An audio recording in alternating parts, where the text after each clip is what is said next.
하나님 말씀은 여호수아 3장 1절부터 6절 그리고 17절까지입니다.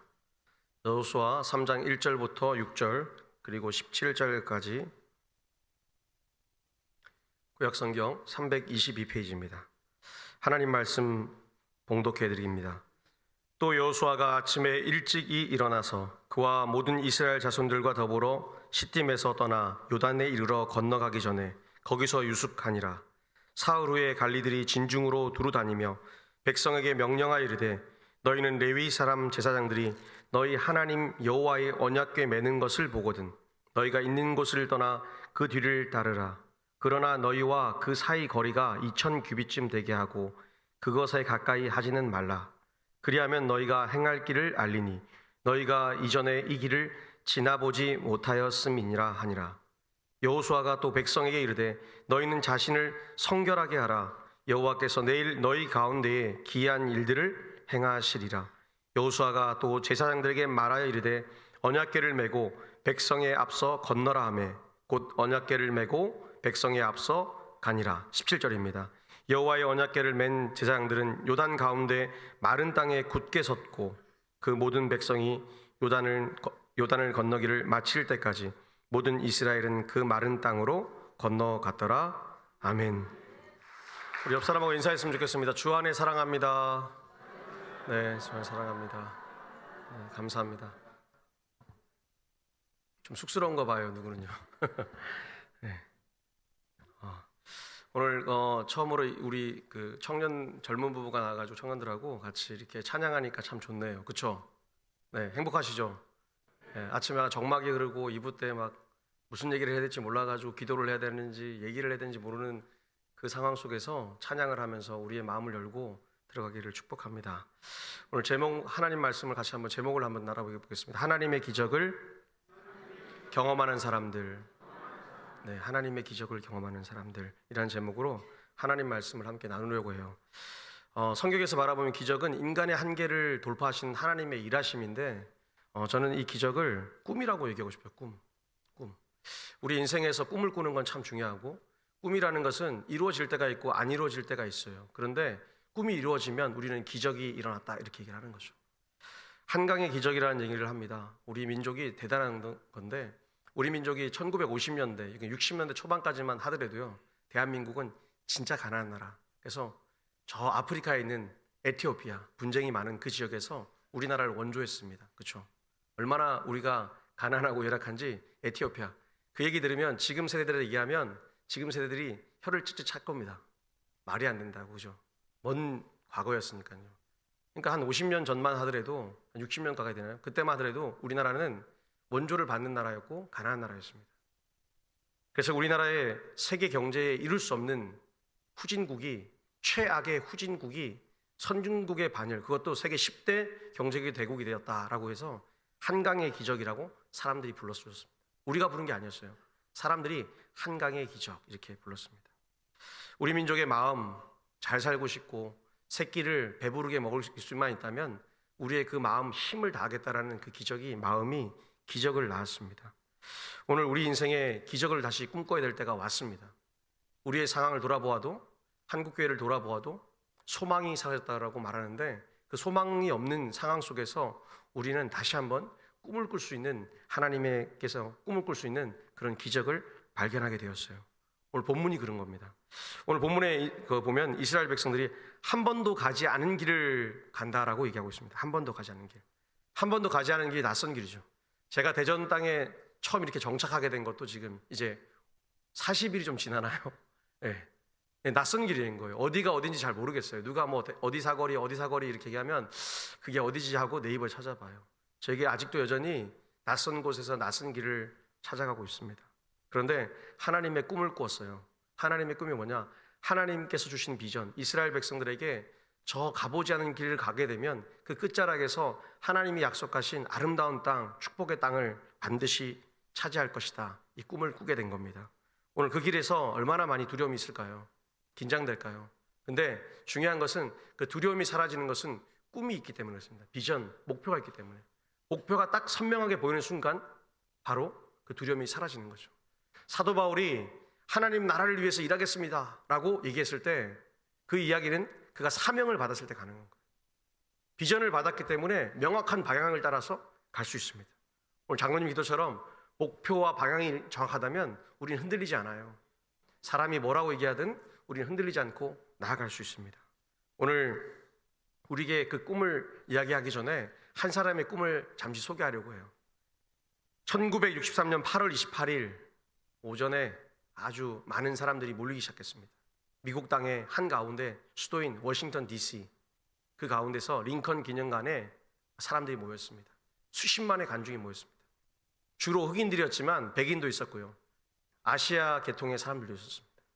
많은 사람들이 모여서 누구 한 사람의 키가 저보다 약간 큰, 아주 작은, 그죠? 서양인 치고는 작은 키에 최고 당당한 한 남자의 목소리를 들었습니다. 그가 이렇게 말하기 시작했죠. I have a dream. 나는 꿈꿉니다. 나는 지금 꿈을 꾸고 있습니다. 나의 꿈은 우리의 자녀들이 평등하게 살아갈 꿈입니다. 나의 자녀들이 꿈을 꾸면서 다른 백인들과 다른 사람들과 똑같이 직장을 다니고 살아갈 권리를 갖는 겁니다. 그리고 나의 자녀들이 나와 달리 마음껏 어디든지 갈 수 있는 그 꿈을 꿉니다. 자유와 행진에 위한 권리라는 위대한 선언, 그리고 이 많은 선언 중에 특별히 곳곳에서 많은 사람들이, 특히 정치인들이 연설을 할 때 써먹는 바로 그 유명한 마틴 루터 킹의 연설문입니다. 물론 이 연설문은 본인이 다 작성한 건 아니에요. 다른 누군가 연설문을 카피한 것도 있습니다. 중요한 건 그 사람이 꿈을 갖고 그 꿈을 꾸기 시작해서 선포한 것이 나중에 훗날 미국 사회를 변화시키고 그 한 사람의 꿈이 흑인을 넘어서 우리 아시안들이 미국 땅에 많이 살잖아요. 그들의 꿈이 되었고요. 그리고 미국 전체의 꿈이 되어서 지금도 세계를 선도하는 리딩 국가가 된 거 아닙니까? 세상을 이끌어가는 나라, 자유롭고 정의롭고, 근데 그 자유롭고 정의로운 나라가 힘까지 가졌으니 얼마나 감사한 거예요. 그렇죠? 그러니까 그 자유롭고 정의로운 나라가 세상을 선도할 수 있도록 지금도 하나님은 어쩌면 바라보고 계시고 긍휼을 베푸시는 것 같아요. 오늘 그 한 사람의 꿈이 한 세상을 바꿔나갔습니다. 그리고 드디어 흑인 대통령이 처음 탄생했을 때 그가 그의 인생에서 가장 강력하게 영향을 받고 사랑했던 한 사람이 마틴 루터 킹이라고 얘기하고 있습니다. 오늘 우리에게도 꿈이 있습니다.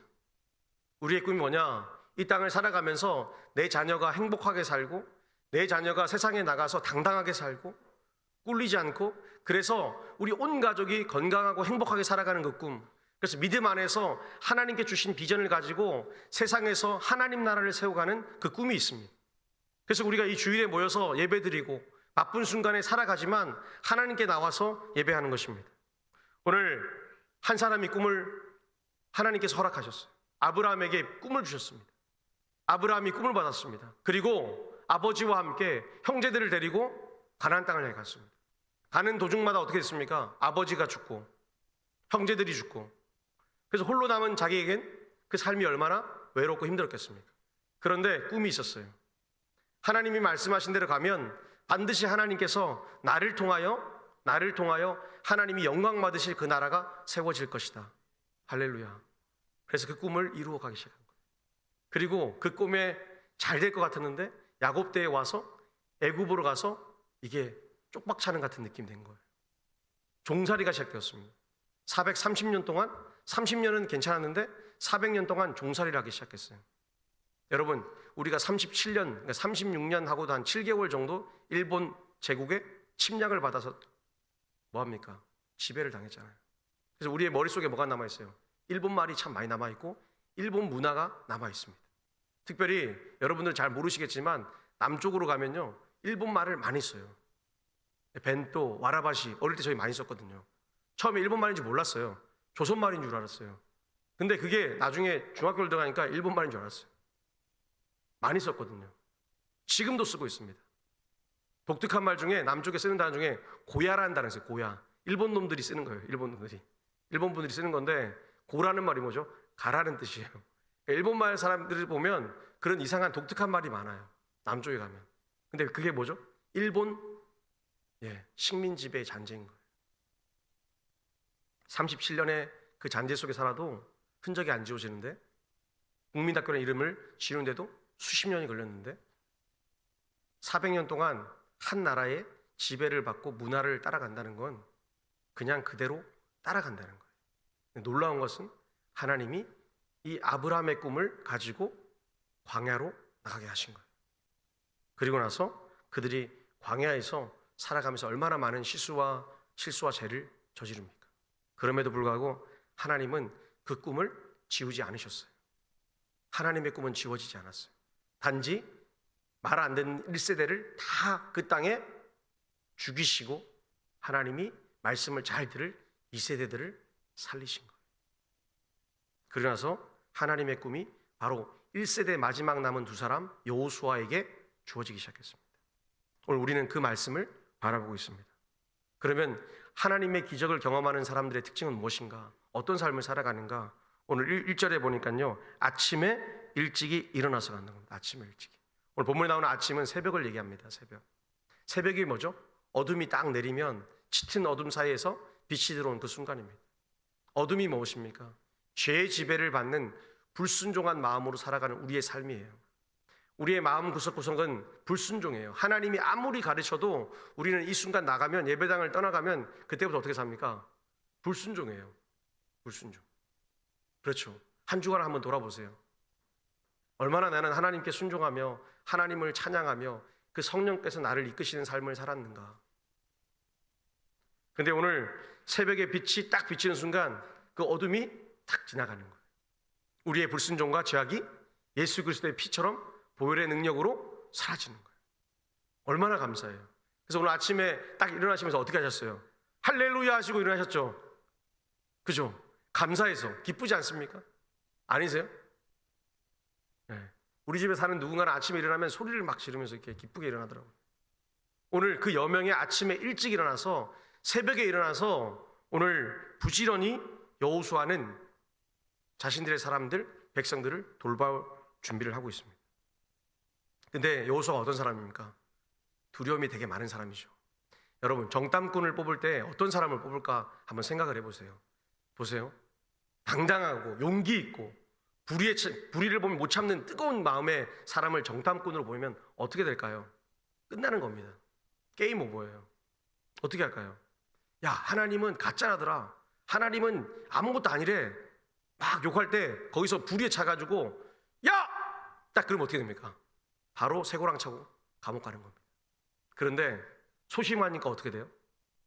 소심하니까 바라보고 있는 거예요. 관찰하는 거예요. 조용히 있는 거예요. 그래서 12명을 보낼 때 그 사람들의 특징은 두려움에 찬 사람들이었습니다. 그래서 항상 뭐예요? 조용히 있는 사람들. 조용히 바라보고 뭔가를 잘 분석해서 가져올 사람들. 그 사람들을 보낸 거예요. 내성적이고 약간은 소심한 사람들. 그러면서 차분한 사람들을 보냈어요. 그러니까 그 사람 중에 특별한 사람 여호수아를 모세가 누구로 씁니까? 자기의 수발드는 종으로 쓰는 거예요. 여러분, 종이 되려면 잘 섬겨야 되고 입을 다물어야 되고 침착해야 됩니다. 그렇죠? 그래야 쓰임 받는 거예요. 그래서 그 종으로, 사람의 종으로 부른 거예요. 그러면서 하나님이 그를 단련시켰어요. 더 침착하고 멋진 사람. 그런데 그가 지도자가 되었을 때 담대함이 빠져 있는 겁니다. 그래서 매일 뭐예요? 두려운 거예요. 하나님 어떻게 해야 됩니까? 뭐 해야 됩니까? 이 60만이 넘는 많은 사람들을 뭘로 먹여 살립니까? 고민을 하고 있을 때 두려운 거예요. 그래서 하나님이 여호수아 1장 7절에 그렇게 말하지 않습니까? 너 두려워하지 마. 제가 뭐라고 해석하라 했죠 그때? 기억나십니까? 기억 안 나세요? 잘할 수 있어. 한번 해볼까요? 잘할 수 있어. 시작. 잘할 수 있어. 네, 잘할 수 있어. 너 잘할 수 있어. 이거를 계속 얘기하는 거예요. 왜 하나님이 바보도 아니시고 맨날 부를 때마다 여호수아서를 읽을 때마다 두려워하지 말라, 두려워하지 말라, 하나님이 바보세요? 하나님이 주신 꿈인데? 그게 아니고 하나님이 너 두려워하지 마. 잘할 수 있어. 잘하고 있어. 계속해서 얘기를 하시는 거예요. 근데 그 말을 받는 여호수아도 두려운 거예요. 여전히 두려운 거예요. 그래서 그 하나님이 그에게 부지런한 삶을 살 수 있도록 도와주시는 거예요. 삶이 달라지는 거예요. 여호수아 3장을 시작하면서 새벽에 일찍 일어난다는 표현이 이제 시작돼요. 그 이후에 여호수아서를 읽으면 7장에도 그렇고 일찍 일어나서 뭔가를 하기 시작합니다. 그러니까 삶이 바꿔진 거예요. 완전히 다른 사람이 된 거예요. 우리 예수 믿으면 어떤 사람이 되나요? 게으른 사람이 됩니까? 예수 믿는 사람들 특징이 뭡니까? 프로테스탄트가 되었을 때 유럽인들이 그들을 향해 한 말이 뭐냐? 성실하다 그랬어요. 성실하다. 성실하다. 앞글자에 성실하다. 우리가 잘 좋아하는 말 있죠. 신실하다. 그죠? faithfulness. 이 말이 뭐냐면 신실하다는 존재 조건이 뭐냐면 믿음이 있는 사람은 부지런하게 일하는 거예요. 그러니 예수 믿는 사람들은 성실함이 있는 거예요. 오늘 하나님을 만나고 나서 그가 말씀대로 따라가는 삶 속에서 성실히 살아가요. 그러니까 어떤 성실입니까? 일하는 삶, 세상에 나가서도 열심히 일해야 돼요. 제가 얘기했죠. 근데 하나님의 일도 같이 맞물려서 열심히 해야 된다는 거예요. 오늘 여러분 살아가는 삶 속에서 내 현재의 모습은 뭐죠? 내가 살아온 삶의 발자취가 그대로 나오는 거예요. 내 신앙의 족적은 뭐죠? 내 마음 상태. 지금 내가 마음이 담대하고 당당하고 성령으로 가득 차서 내 속에 있는 나쁜 것들 다 빠져나가는 그 담대함은 무엇 때문에 가능한가? 하나님께서 나에게 주시는 마음인 거예요. 내가 하나님 말씀대로 따라 살아가면 하나님이 주시는 행복을 누리게 될 것이고, 내가 하나님의 말씀을 떠나서 내가 세상의 걱정, 근심거리를 끌어안고 살아가면 나는 그렇게 살아가는 거예요. 오늘 여러분의 삶이 일상 속에서 얼마나 바쁘겠습니까? 말하지 않아도 바쁠 거예요. 제가 제자 훈련할 때 어떤 한 집사님, 남자 집사님이 그런 얘기를 하셨어요. 한 번도 그는 말씀 이제 나누면요, 큐티를 나누면 좋은 얘기를 막 하잖아요. 그러면 자기의 잘못을 많이 말하고 실수를 많이 하는데, 제가 항상 볼 때마다 그 집사님은 참 싫었어요. 좀 이렇게 목사가 얘기하니까 좀 기분 나쁜지 몰라도 싫었어요. 제가 직접 얘기했어요. 아니 어떻게 집사님은 52주 중에 우리가 공부하는 32주 동안에 나쁜 일이 없어요? 자기는 너무 행복하다는 거예요. 부인도 예쁘고 자기는 좋은 직장도 다니고 카카오 직장 다니는 카카오 프로그램 매니저로 일을 하시니까 굉장히 높은 데 있어요. 위치가. 돈도 잘 벌고 평온하고 자기가 쉬고 싶을 때 쉬고 너무 좋다는 거예요. 직장도 너무 좋고 가정도 너무 평온하고. 이 여자 집사님도 똑같이 얘기를 하는 거예요. 좀 부럽고 화가 나더라고요. 나는 가끔 목사인데 화가 날 때도 있고 답답할 때도 있고, 그런데 이분은 너무 행복한 거예요. 그러니까 앞에 목사는 리더라는 사람 아닙니까? 제가 더 훨씬 행복해야 되는데 이 사람이 항상 말씀 묵상을 나누면 저는 그래도 지난주에 뭐 화를 내고 막 이렇게 보고 하는데 이분은 하나도 없는 거예요. 그러니까 어느 날 새벽에 제가 설교할 타이밍이 있어서 이제 때가 돌아가면서 설교를 하는데, 제가 어느 날 설교 때 이랬답니다. 자, 집사님들 성도님들 가셔서 자녀들에게 문자를 오늘 꼭 보내십시오. 제가 원래는 주문을 엄청 많이 하거든요. 꼭 하라고 체크도 해요. 심지어 물어봐요. 지나가다 깜빡했다가 집사님 문자 했어요? 그럼 뜬금없이 받으면 목사님 까먹었는데요. 되게 혼내요. 왜 말을 안 들어요? 이렇게 혼내요. 근데 제가 막 주문하는 것 중에 이분이 그날따라 새벽 기도를 안 오시다가 1년에 딱 2번 정도 오시거든요. 그날 오신 거예요. 오시고 그분이 열심히 적은 거예요. 근데 목사님이 하라는 걸 하라니까 바쁜 와중에 생각이 나서 점심때쯤 한 거예요. 자기 아들하고 딸한테 그리고 아내한테 고마웠던 얘기. 제가 뭘 얘기했냐면 과거에 잘못한 거 하나 하고 잘하고 있는 거 하나 적어서 고마운 거 2개. 이것 때문에 미안한 마음이 들고 이것 때문에 고맙다 꼭 해야 했어요. 그러니까 이분이 그날 한 거예요. 하고 나서 너무 기분이 좋았겠죠, 자기는. 근데 답장이 안 오는 거예요, 자기들한테. 근데 시간이 지나고 나서 그 사랑하는 딸한테, 큰 딸이거든요. 큰 딸이 참 이뻐요. 키도 크고 늘씬하고 똑똑하고 공부도 잘하고 빠진 게 없는 애예요. 성품도 좋은 것 같아요. 제가 보기 교회에서만 전 보니까요. 1시간 가끔 아니면 이렇게 지나가 보니까. 근데 그 아이가 이렇게 보냈어요. 살려주어서 고마워. 이게 처음 나오고 내용이 나오기 시작한 거예요. 예수를 믿어요. 행복할 것 같아요. 공부도 잘해요. 얼굴도 이뻐요. 집도 좋아요. 아버지 어머니 다 너무너무 좋아요. 그런데 딸은 죽어가고 있었던 거예요. 중학교 2학년짜리가 죽고 싶었던 거예요. 죽고 싶었던 거예요. 왜 죽고 싶었냐? 여러분, 우리 안에 보면 부족한 게 없잖아요. 그러면 부족한 게 없으면 너무 당당해지다 보면, 너무 당당하다 보면 안타깝지만 공격받아요. 공격받으면 무너지는 거예요. 무너지니까 몰랐던 거예요. 저도 몰랐어요. 교회에서 보면 너무 밝은 거예요. 앞에 나서 이렇게 찬양도 막 하는 거예요. 와, 그래서 야, 우리 아들도 저렇게 컸으면 좋겠다. 매일 그런 생각을 했는데 그 중학교 2학년짜리 여자애는 심령이 썩어서 죽어가고 있던 거예요. 그래서 그걸 쭉 읽어본 아빠가 울고 주일날 저녁에 저한테 갑자기 전화하셨어요. 1년 내내 전화도 한 번 안 하고요. 저는 또 청년 담당이잖아요. 저하고 아무 상관없는데 갑자기 전화해서 놀랐어요, 솔직히. 그래서 뭐 줄려나 싶어갖고 좋은 마음을 받았어요. 근데 그게 아니고 펑펑 우시면서 얘기를 하는 거예요. 목사님 아니면 저 인생, 가정 다 망할 뻔했다 얘기하는 거예요. 그래서 제가 그래서 뭐라 했을까요? 칭찬했을 것 같아요? 아니요. 정신 차리고 기도 더 많이 하시라고. 지금은 빙산의 일각입니다 라고 얘기했어요. 지금 정신 바짝 차리고 열심히 살고 있습니다. 여러분, 하나님이 말씀대로 살기를 소망하세요. 근데 우리는 참 웃긴 게 꼭 무너지고 다 망하고 병들고 쓰러지고 가난해지고 가질 것 없어서 다 끝날 때 하나님 찾으려고 이렇게 하더라고요. 목사가 그렇게 얘기하지 않습니까? 지금 이 시간이 하나님께 예배드리는 이 시간이 생명을 살리는 시간이고 이 시간이 나를 살리는 시간이니 이 시간에 나의 삶에 성령이 찾아오셔서 말씀하게 하시고 내가 그래서 나를 먼저 잘 점검하게.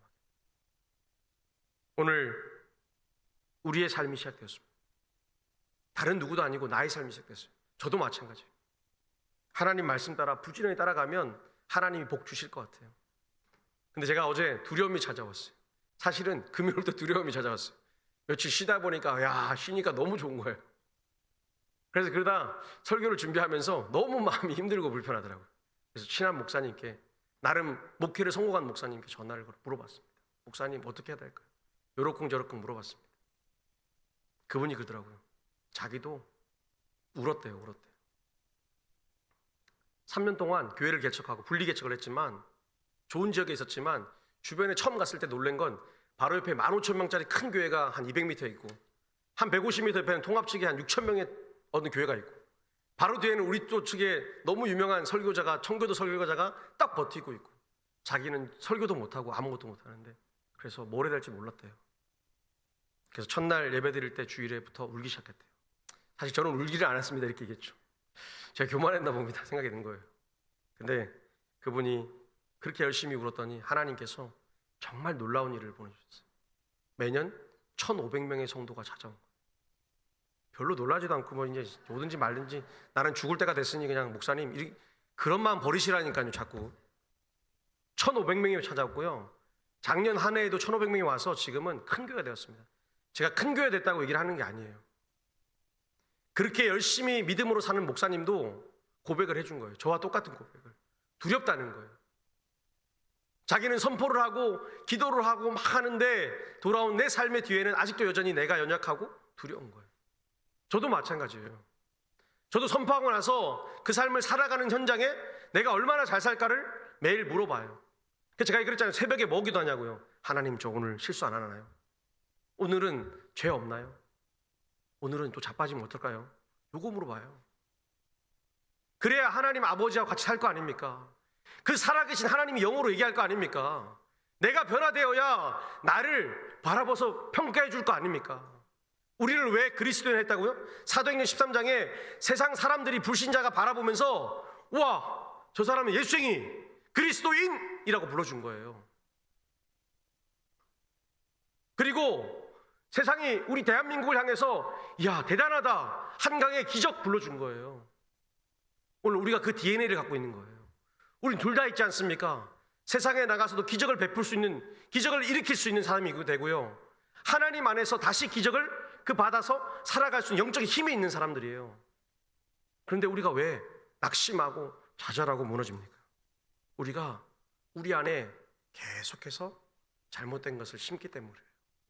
오늘 한 사람 여호수아 때문에 얼마나 멋지게 변해가느냐. 2절에 보니까 관리들이 진중을 두루 다니며라고 말합니다. 얼마나 멋지게 변했냐. 가만히 앉아서 바라보던 사람들이 변하기 시작한 거예요. 서로 돌아봐주기 시작한 거예요. 말하지 않아도 서로를 돌보기 시작한 거예요.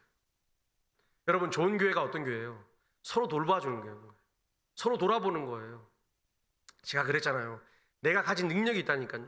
나는 기도를 열심히 한다. 나는 찬양을 열심히 한다. 나는 봉사를 열심히 한다. 내게 주어진 능력을 가지고 공동체를 살아가려는 거예요. 그래서 사람들이 공동체 안에서 저 사람이 있으면 너무 행복해요 하는 거예요. 찬양대 있습니까?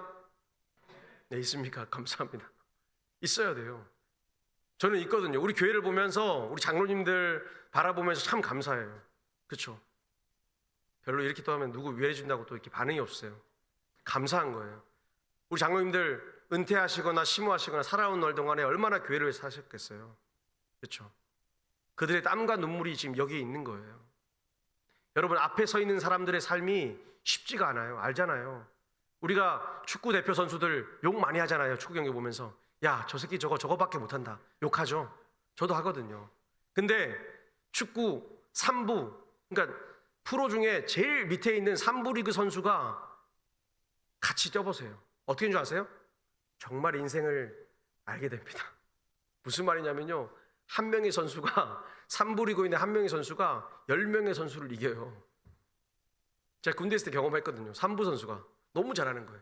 그걸 아니까 축구 경기 보다가도 이렇게 말문이 막히더라고요. 아, 엄청 고생했겠다.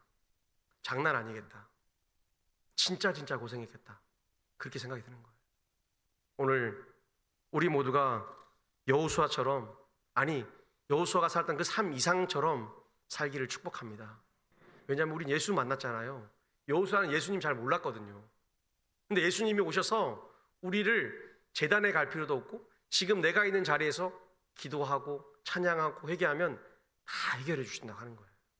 그러니까 얼마나 감사해요. 오늘 그 삶을 살라고 말씀하시는 거예요. 그래서 5절에 이렇게 말씀하지 않습니까? 너희는 자신을 성결하게 하라. 무엇이 성결하게 하는 겁니까? 우리의 삶 속에 성결이 항상 있어요. 우리 한국교회가 잘하는 거, 예배 드리는 거, 그 마음 갖는 거 참 잘해요. 근데 그 마음에서 뭘 해야 되냐? 이제는 사랑을 팍 품어야 되는 거예요. 우리가 사는 날 동안에 나를 통해서 이런 말 하면 듣고 싶지 않습니까? 야, 나는 누구누구 때문에 저 동부교회 가는 게 너무 행복했어. 그렇죠? 그래서 그분이 죽을 때 장례식장에 갔더니 사람들이 우는데 불쌍해서 우는 게 아니고 너무 기뻐서 저 사람 때문에 내가 힘든 삶을 살았는데 내 힘든 삶에 나에게 힘이 되어준 한 사람이 바로 동부교회에 있었어. 그 말을 듣는 게 축복인 줄 믿습니다. 그게 거룩이에요. 그래서 하나님이 매일 반복돼서 성경에 말하지 않습니까? 레위기서 11장 45절에서 이렇게 말합니다. 내가 거룩하니 너희도 거룩하라. 우리는 이걸 너무 정결하고 깨끗하고 맞습니다. 맞죠? 제가 항상 얘기하잖아요. 형식도 굉장히 중요하고요. 내용도 굉장히 중요한 거예요. 둘이 다 무너지면 안 되는 거예요. 우리의 삶 예배 드릴 때 목욕제기 하고 탁 오셔야 돼요. 저도 어제 목욕제기 했거든요. 저는 주일을 맞이하기 전에 항상 목욕탕 가요. 여기 F 스포렉스인가요? 거기 매일 갑니다. 저를 만날 수 있습니다. 아침마다 오시면. 한 번도 우리 교인들을 못 봤어요. 저기 아침에 가면 사람도 없고요. 할아버지 한두 번 와요. 너무 좋아요. 거기 가서 목욕하고 저는 주일을 준비합니다. 왜냐고요? 네, 형식도 중요하기 때문에. 여러분, 우리가 헌금할 때 어떻게 했어요? 옛날에요. 여러분들 그렇게 하셨잖아요. 은행에서 돈 바꿔와서 제일 신건 가지고 다려서 그것을 또 새벽에 구기지 말라고 저희 어머니 보니까 바리바리 수건을 싸가지고요, 그걸 다 온돌방에다 이렇게 놔두는 거예요. 우리가 젊은 목사님들이 일부가 외면하지 않았습니까? 너무 형식에 주저있다. 아니에요. 필요해요. 필요한 거예요. 둘 다 필요한 거예요. 둘 다 같이 가서 균형 있게 가야 될 줄 믿습니다. 그러면 하나님이 어떻게 하시냐? 우리에게 원하시는 바가 있어요. 오늘 4절에 보니까 2000규빗 정도 떨어져 따라가라고 말씀합니다. 언약궤가 뭐죠? 언약궤 안에는 만나, 하나님 매일매일 베푸신 그 은혜가 담겨있는 만나, 그리고 하나님이 영으로 매일 우리를 살리시는 돌판 10계명, 그것이 들어가 있고요. 그것을 바라보서 언제나 지지할 수 있는 쌍난 지팡이, 기적의 지팡이를 간에 넣어놨어요. 얼마나 감사해요. 우리의 살아갈 육신의 것과 영혼의 것과 우리 인생의 전인격적인 모든 것에 삶에 집약된 그것이 하나님이다라고 보여주는 언약궤 안에 있는 거예요. 그게 먼저 가라는 거예요. 그게 뭐죠? 우리한테 지금 있는 말씀인 거예요. 말씀이 앞서가면 그 말씀을 뒤에 따라가면 된다는 거예요. 근데 왜 거리가 900m나 됐을까요? 사람들이 운집하는 모양새를 보면 어느 정도 거리가 생겼는데 900m 정도 이격을 해야 그 언약궤를 빠르게 지나가지 않을 정도의 행군이 되는 거예요. 이스라엘 사람들 60만이었습니다. 그러니 멀찍하면서 바라보라는 거예요. 여러분, 우리가 말씀 따라간다는 거 어떠죠? 살아보니까 여기 지긋하게 인생을 살아보는 거 아시잖아요. 나는 분명히 말씀 따라 열심히 산 것 같은데 여전히 900m 이상 멀리 떨어져 있는 나를 보게 되는 거예요. 그걸 보게 되었을 때, 그 상태를 보게 되었을 때 하나님께서 가장 기뻐하신다는 거예요. 이상하죠? 말씀하고 같이 이렇게 끌어안고 가야 되는데 그게 아니라 말씀을 멀리 두고 나는 그 말씀이 비추는 대로 계속 천천히, 그것도 900m 이상 멀리 두면서 따라가라는 거예요. 그렇게 하면 하나님이 일하신다는 거예요. 할렐루야. 신기하지 않으세요? 우리를 보세요. 한번 잘 보세요. 내가 진짜 말씀대로 100% 따라가고 있는가? 아니요. 정말 말씀처럼 아주 희미하게 1%라도 따라갈 수 있으면 행복한 거예요. 근데 하나님은 그 1% 아니더라도 너 사랑한다라고 부르신 거예요. 여러분, 구원이 먼저 왔잖아요. 그죠? 하나님이 좋아서 우리를 구원하신 거예요. 그러니 그 구원하신 하나님께서 믿음도 선물로 또 주셨어요. 근데 우리는 어떤 줄 아세요? 우리가 마치 구원을 우리가 받은 것 같고 믿음은 내가 키워가는 것 같고 그래서 우리가 자랑하는 거예요. 그러니 우리가 무너지는 거예요. 그러지 말라는 거예요. 하나님이 제발 그러지 말라는 거예요. 하나님이 묻잖아요. 너 천국 가고 싶으면 어떻게 하라는 거예요? 900m 떨어져서 말씀 따라 앞서지 말라고 말씀하는 거예요. 오늘 그 하나님께서 우리를 축복하시고 인도하실 줄 믿습니다. 그럼 우리가 꼭 해야 될 일이 있는데 이게 중요한 것 같아요. 오늘 1절에 보니까 시딤이 등장하는 시딤. 이 시딤은 참 중요한 거예요. 성경에서 많은 장소가 막 나와요. 여리고 막 점령하는 이유 보면 여호수아에 너무나 많은 장소가 나와요. 베돌은 막 장소가 나와요. 근데 오늘 본문의 3장 1절에 딱 집어서 나오는 이 시딤은 굉장히 중요합니다. 왜 중요하냐? 민수기 25장에 보면 이 장소에서 이스라엘 백성들이 광야를 행진하다가 하나님이 만나와 메추라기 매일매일 기적을 베푸시는 것을 까먹고 예쁜 여자들을 바라보고 음란한 행동을 하기 시작합니다. 그 음행이에요. 그리고 심지어 그 음행을 넘어서 하는 행동의 목적지가 어디냐? 우상 숭배에 있는 거예요. 그 우상 숭배는 바알 부올에게 나가서 예배하는 겁니다. 바알이 뭐죠? 풍요의 신이죠. 풍요의 신. 그 풍요의 신 앞에서 엎드려 절을 하면서 축복하는 거예요. 그래 하나님이 화가 나셨어요. 그리고 연병으로, 전염병으로 24,000명을 순식간에 죽이셨습니다. 오늘 그 하나님이 우리에게 말씀합니다. 너희는 시딤에서 떠나라. 과거에 수치가 있어요. 부끄러움이 있어요. 사는 날 동안에 우리가 사는 날 동안에 수치가 있어요. 근데 가장 큰 수치가 무엇인지 아십니까? 가장 큰 수치는 죄를 끌어안고 사는 거예요. 죄를 끌어안고. 우리 안에 죄를 끌어안고 미움을 끌어안고 시기를 끌어안고 살아가면 그게 가장 큰 수치인 거예요. 왜 예수님이 십자가에 죽으셨어요? 야! 욕하면서 그랬잖아요. 야 내려와봐 임마. 그죠? 로마 병사가 옆구리 찌르면서 뺨 때리면서 실제 그렇게 했잖아요. 근데 예수님이 그 수치 가운데, 알몸의 수치 가운데 왜 기뻐하셨을까요? 왜 감당하셨을까요? 내가 살릴 이 많은 세상을 향해서 기쁜 거예요. 수치가 중요한 게 아니고 내가 죄를 사할 너희들이 기쁜 거예요. 그런데 우리가 조금 수치당하면 불쾌해요. 교회에서 모멸을 가면 나를 무시하더라. 그냥 그 목사가, 그 장로가, 그 권사가. 그러고 살아가고 있는 거예요. 그러니 우리가 하나님 앞에 갈 수가 없는 거예요. 오늘 우리가 이 영적인 죄에서 벗어나길 축복합니다. 축복합니다. 그래야 내가 사는 거예요. 그래야 진짜 내가 사는 거예요. 안 그러면 나는 계속 죽어가는 거예요. 죽어서 하나님을 볼 수가 없는 거예요. 하나님을 만날 수 없어요. 눈은 떴는데 눈뜬 시각장애인이 돼요. 영적 시각장애인이 되어서 내가 절대로 하나님을 만날 수 없는 거예요. 그래서 하나님께서 말씀하잖아요. 너희는 이 수치에서 떠나가라. 오늘 떠나가면 축복이 있을 줄 믿습니다. 저는 동북에 작은 꿈꾸는 것 중에 하나가 있는데요. 다음 세대 부흥도 있지만 요것도 꿈꿔요. 한국교회 불문율이 있어요. 불문율. 뭔지 아시죠? 시어머니와 며느리가 같은 교회에 가지 않는 것. 큰 교회는 가능할 것 같아요. 큰 교회 가보니까 있더라고요. 근데 저는 같은 구역에 있었으면 좋겠어요. 할렐루야. 자, 대답이 안 나오죠. 봐요, 얼마나 어려운 일인지. 진짜 어렵거든요. 이 같은 구역이라니까 쉽지가 않잖아요. 봐요, 주일날 보는 것도 힘든데, 예? 구역에 모여가지고 사랑방에 같이 간다? 지옥이에요, 지옥. 지옥 같은 게 열리는 거예요. 근데 저는 기도해요. 그 지옥이 지옥이 아니라 천국이 되기를 기도해요. 우리 교회가 그랬으면 좋겠어요. 그러면 끝나는 겁니다. 게임 오버예요. 정말 애들 말 끝나는 거예요. 다른 게 필요 없어요. 야, 저 교회는 시어머니랑 며느리랑 같은 구역 안에 있더라. 야, 기가 막히지 않습니까? 대한민국 교회의 불문율이에요. 불문율. 부교육자들이 구역을 편성할 때 아무리 같은 아파트에 살아도 어떻게 해요? 떨어지게 하는 거예요. 제가 얘기하는 게 아니에요. 대형교회 물어보세요. 서울의 모 교회 가면요, 사랑 뭐 이렇게 있잖아요. 강남의 총교회. 거기는 아파트촌이 이렇게 있잖아요. 평촌도 마찬가지고요. 그럼 아파트 한동안에 어쩌다 보니까 부모님이 자녀에게 도와주어서 같이 살아요. 행복한 거예요. 감사한 거죠. 근데 감사한 건데 같이 절대로 사랑방 모임, 그러니까 우리말로 하면 구역을 못 한다는 거예요. 차라리 이 교회를 떠나든지 내가 죽겠습니다 이런 거예요. 이게 현실인 거예요. 맞죠? 아닙니다 목사님, 이거 반발할 수 있으면 나오세요. 여기 나올 기회를 드릴게요. 불가능해요. 불가능. 없습니다. 그러니까 같이 예배는 드릴 수 있는데 왜? 상관없잖아요. 예배 드리고 쭉 가면 되니까.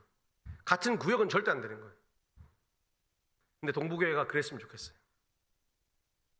엄마하고 딸은 가능해요. 좋아하니까. 그죠? 감쌀 수 있으니까.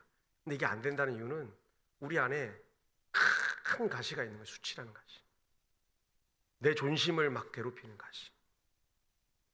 그게 무너져야 될 줄 믿습니다. 그러면 여러분 꿈꾸는 이 아름다운 교회가 어마어마한 일이 일어날 거예요. 대전 시내가 놀랄 거예요.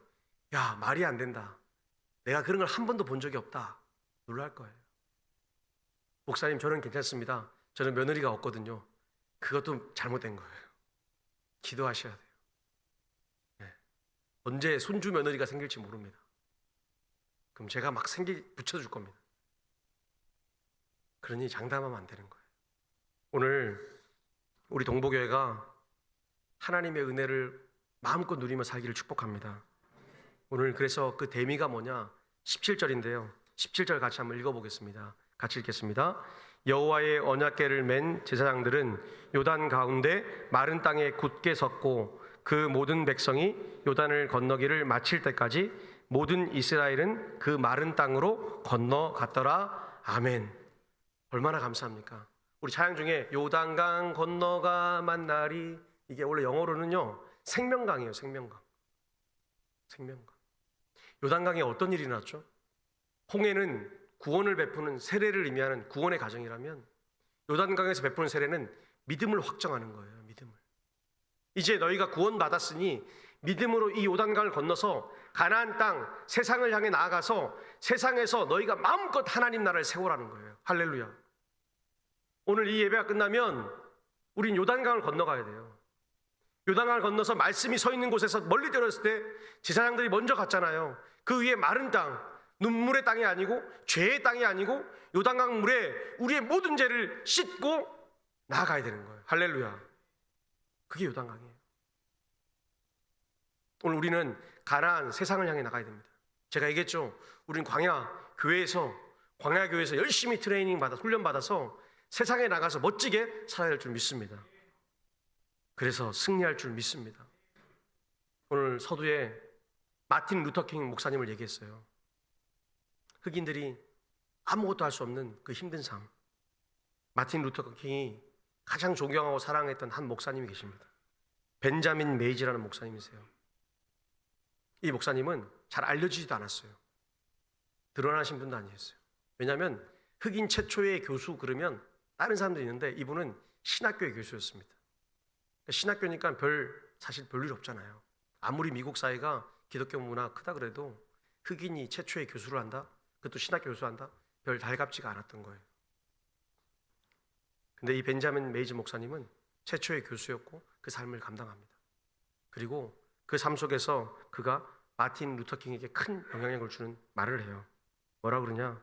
그 많은 흑인 목사들에게 얘기했습니다.